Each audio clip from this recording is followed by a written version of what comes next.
for a midwife who has trained for 3 years minimum to be able to handle these things, to be able to recognize problems and to manage. A medical doctor or assistant medical officer, an anesthetist or an assistant anesthetist, a medical laboratory technician or assistant who can check blood, who can make sure that the blood is safe. So a theater is needed, a laboratory is needed, a refrigerator to store the blood is needed.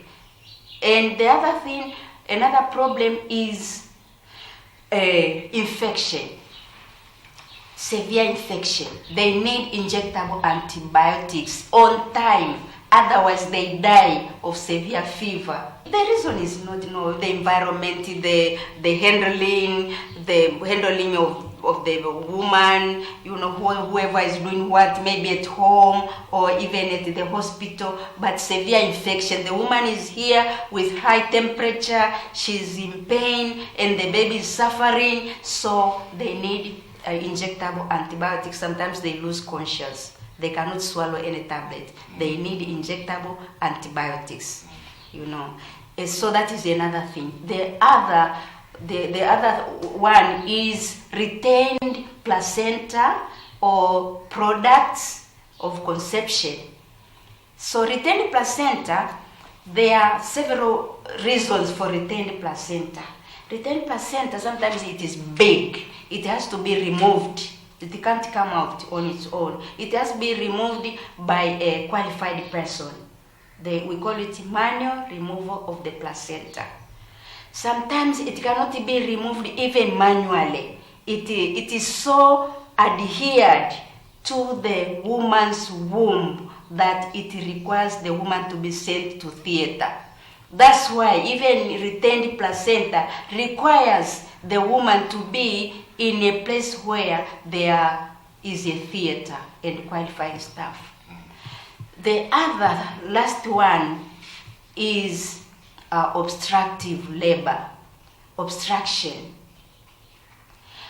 Obstruction is where the woman, maybe the baby is lying horizontally. When the baby is lying horizontally in the womb, it cannot come out. Sometimes the baby is too big for that woman, or the woman has very small pelvis outlet. So it means the baby cannot come out at all. And if the labor is so much prolonged, there are chemical changes which are taking place in the body. So the woman will also die, and the newborn will die, and that's where you find that women die because with the baby inside. This requires emergency operation. We call it cesarean section. And abortion is also, abortion can occur spontaneously. Like you didn't do anything. You are okay with your pregnancy, suddenly you start bleeding and the baby is coming out. So it can either be complete abortion, that everything came out plus the products of conception, or it can be incomplete abortion, whereby there are retained products. So these retained products have got to be removed by special person, a qualified staff, in a place which has all these facilities. Sometimes they are sent to theater to examine whether they are all finished or not. So that's why we say all these are 5 direct causes for killing that kills the woman during pregnancy, during childbirth, and after childbirth. But also the newborn. When the newborn, like I talked about, a newborn who cannot come out, or the newborn, a baby who cannot come out because it's too big, the contractions might be very strong, and the baby is struggling to come out. The baby gets tired. Okay, baby gets tired while inside there. It decides to just so it just dies. they need a qualified staff to make sure that they are monitoring the fetal heart, the baby's heart beats. And if they discover that the baby heart beats are going too fast or they are going too low, they do something about it. They do what we call cesarean section. If the baby is born, cannot cry immediately, because they have to cry immediately. If they don't cry immediately, they've got to be resuscitation. It's not about the crying, it's about taking in air, oxygen. If there is a delay, then you find those, you have seen people who are like, they cannot do anything. You know, they get mental retardation because they stayed without oxygen for a long time. So that facility must have resuscitation machine and oxygen concentrator so that the babies are resuscitated.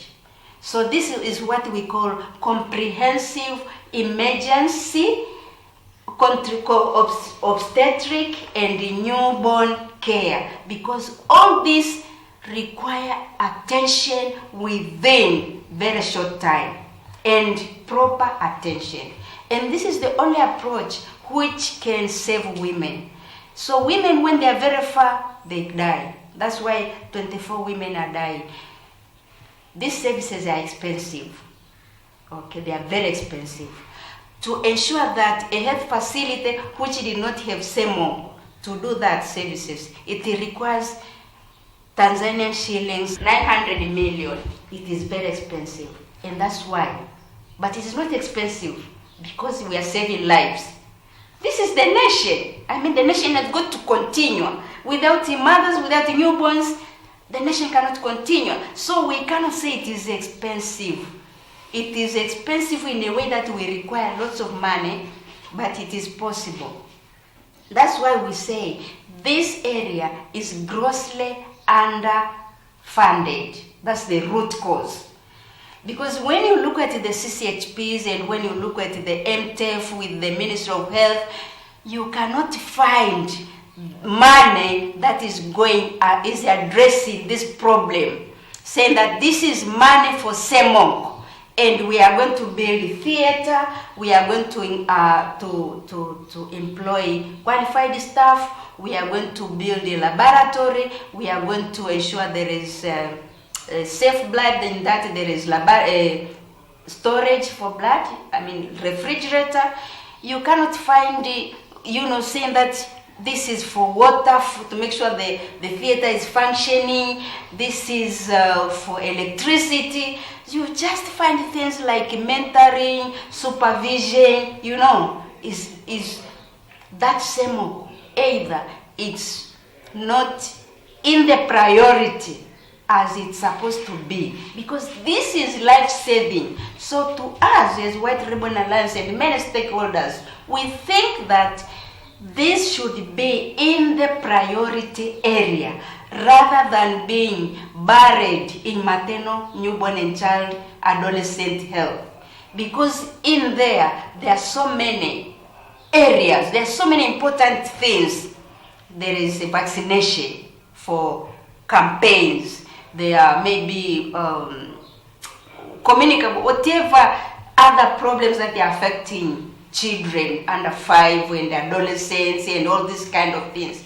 So because this is a life-saving services, we are thinking that if we are serious in addressing maternal mortality and making that, saying that there is no woman that will die of preventable complications, then we should put that in a priority area so that when people are budgeting, they can look what is missing. Do I have health qualified staff? No. I will put money to employ. Do I have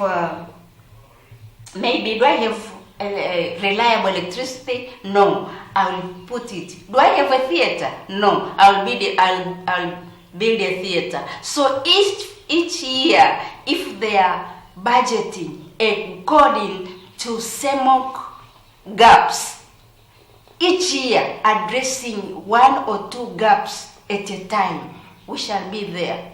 We shall be there.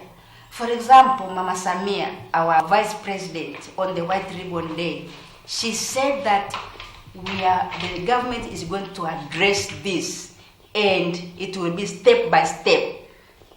At the end of it, there will be at least, CEmONC will be addressed. But when you look at the budget that was passed, you can't see anything tangible that is really addressing these issues. You cannot see CEmONC in the priority area. It is still maternal, newborn child and adolescent health. It's like business as usual. And when we ask, they say, no, we cannot separate this. But it has to be separated because the problem has been there for so long. Lives have been lost. Human lives have been lost constantly. So I don't see the reason why we cannot have CEmONC in the priority area so it receives the required attention by the budget planners, so that at the end of it all, we have zero tolerance to maternal deaths. Are you suggesting that there is a political, there is no political will in order to address comprehensive emergency services for pregnant women? One, and then two, the government's budget, health budget, has increased slightly this year.